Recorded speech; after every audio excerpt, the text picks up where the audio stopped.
one of the reasons that you can see that Hollywood has shifted its view of itself is the change in the demographic of the people who actually watch Oscar films. So it used to be that Oscar films between 1983 and 2003, really, virtually every Oscar film was a major winner in terms of the box office. Virtually every Oscar film did really well at the box office, at least the films that won Best Picture.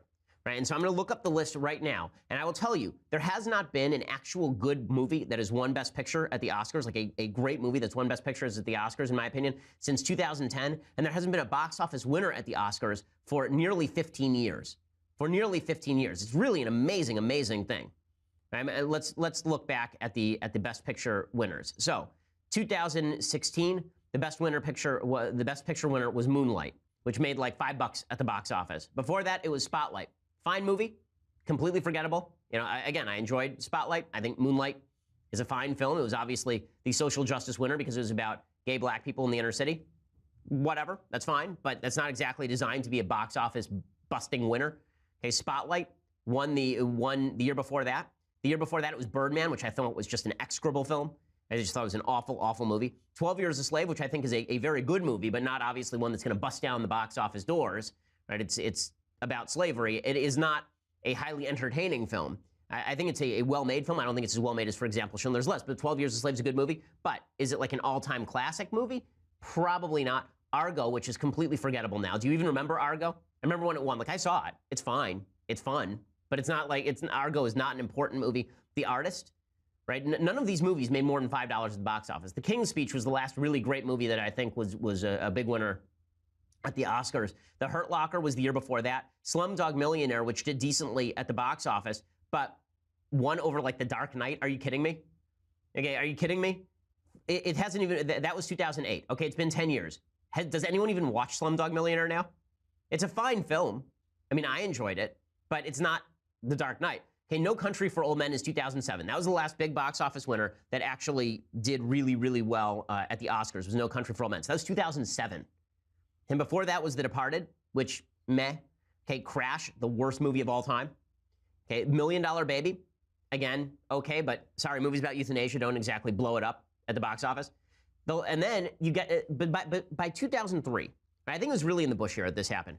2003, by the middle of the Bush era, you can see the shift for Hollywood. The shift goes from, we are here to make movies that entertain you, to we are here to make movies that are specifically designed to say something important.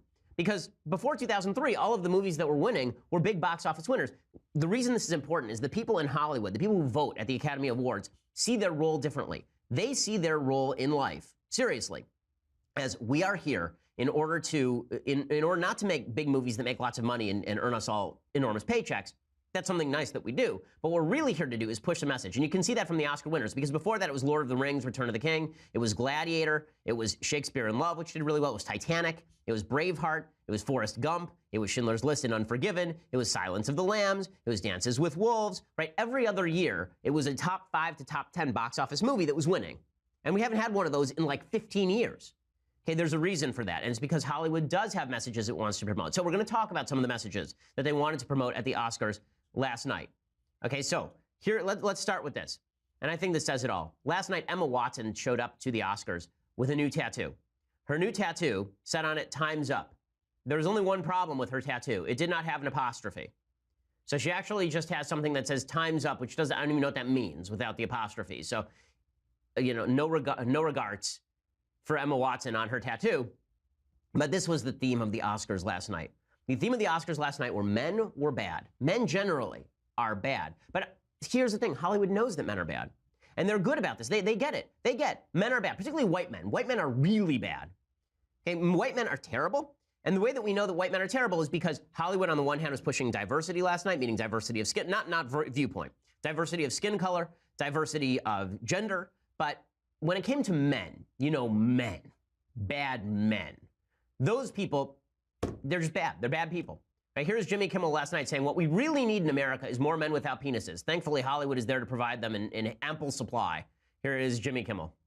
Oscar is the most beloved and respected man in Hollywood, and there's a very good reason why. Just look at him. Keeps his hands where you can see them. never says a rude word, and most importantly, no penis at all. He is literally a statue of limitations. And that's the kind of men we need more of in this town. That's right. What we need more of is not virtuous men, not men who stand up for women, not men who use their aggression in positive ways, not men who get married and have kids, not men who use their penis properly. No, that would be too limiting. What we need is men without penises.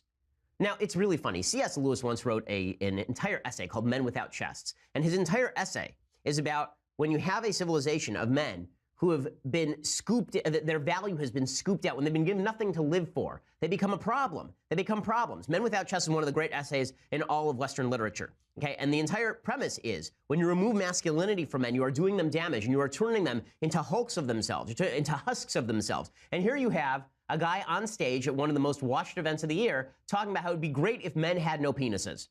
It would just be fantastic. Now, I know we're supposed to, oh, it's just comedy. It's just, but then the whole point of comedy is that there's an element of truth to it, is there not? This is what we've been told for years. So if Hollywood says that men, at the very end of the show, by the way, Jimmy Kimmel reiterated this.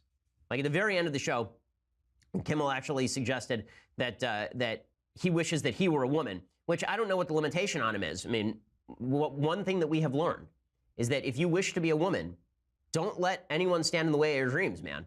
You can be a woman. If Jimmy Kimmel wants to be a woman, he can make this happen. If he really admires Men Without, then he presumably can actually go and take care of business. I mean, this is something we can. It's a free country, but again, like this is the message that Hollywood wants to promote. Like this is what Hollywood actually wants to push. It's an amazing thing. Okay, so that was the main message. And so how did Hollywood take this on? Because the truth is that the big problem in Hollywood, of course, has been aggressive men who have not had any moral limitations put on them, who scorn the fundamental institutions of Western civilization, like marriage and chivalry. They scorn these things, and then they have used their power positions in order to victimize women. So how did Hollywood deal with that last night? Did they face up to it?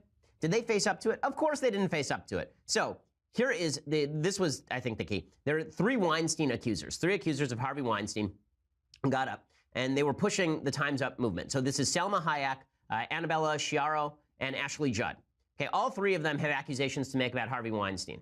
Annabella Shapiro was apparently blacklisted by Weinstein. Ashley Judd says that Weinstein abused her, and Salma Hayek called Weinstein a monster in the New York Times. Now, I know all of that because I actually researched this stuff. If you watched the show last night, you wouldn't know any of that. You would just see three beautiful women on stage making extraordinarily vague references about something bad that happened in Hollywood. We can't mention its name. We can't talk about what happened. We can say things like Time's Up, or we can say Me Too, but those are buzzwords. We don't actually know what happened. Like if you were just an alien and you came and you watched the Oscars last night, what you would assume is that Hollywood was rewarding itself for how it treats women, not castigating itself for how it treats women. Because watch this, okay? Watch the vague references. As Jim Garrity at National Review says, this is all fortune cookie stuff. Listen to what they actually have to say. There's not one mention of sexual abuse, sexual assault, or sexual misconduct anywhere in this clip. It's an amazing, amazing thing. And then they followed up this clip with a montage talking about how wonderful Hollywood is to women and black people and Indian Americans and the vast panorama of colors, the cinemascope of Hollywood. Again, back to the Me Too moment at the Oscars. So here are these three women, all of whom were victimized by Harvey Weinstein, apparently, and you never get one mention of this, not one. Okay, here's what they had to say. It's an honor to be here tonight. This year, many spoke their truth, and the journey ahead is long, but slowly a new path has emerged. The changes we are witnessing are being driven by the powerful sound of new voices, of different voices, of our voices, joining together in a mighty chorus that is finally saying, time's up. Okay, do you have any idea what they're talking about? Like really, I mean, if you just came in from the street and you had no idea what was going on in Hollywood, you hadn't read any of the headlines, you hadn't done any of the research, would you recognize any of these three women except you might say, okay, there's the lady from Double Jeopardy and there's the lady from that movie about Frida Kahlo? Right, like legitimately, that's all you would see is just these people making really vague references to the diversity of voices. And then they follow up this diversity of voice stuff with a montage. And is the montage about women who have been abused in Hollywood? Is the montage about taking responsibility for that abuse? See, here's the thing that Hollywood did last night. They had Jimmy Kimmel get on stage and talk about how all men all over the world are responsible for evil against women, so it's everyone else's fault. Maybe that includes Hollywood, but it really is everyone's fault because it's penises that are to blame, of course. Penises, they're the worst. Except, in fact, if there's a movie that wins Best Picture or Best Adapted Screenplay about a 24-year-old man having sex with a 17-year-old man, then penises are not the worst. Then penises are great. But penises are the worst when it comes to, like, male treatment of women. Male treatment of other men, treatment of underage men particularly, not a big deal unless it's Kevin Spacey. But if you find all this confusing, we can clear all this up for you because we have a montage last night over at the Oscars. And the montage was all about how Hollywood, it turns out, is a welcoming place. It now turns out that they've turned the corner in Hollywood. You see, before they even knew they had a problem, they had the cure. And the cure was intersectionality. What we needed was more people making movies based on identity so that they could have a more diverse viewpoint or something. And somehow this is going to cure the problem of men abusing women in Hollywood. By the way, if you think any of this stuff is going to have a long-lasting impact on Hollywood, you got to be joking. That is going to have 5 seconds of impact. The media will move on. Within 2 years, men will be back to abusing women exactly the way they did before in Hollywood because Hollywood has no moral standards. I know, I've lived here my entire life.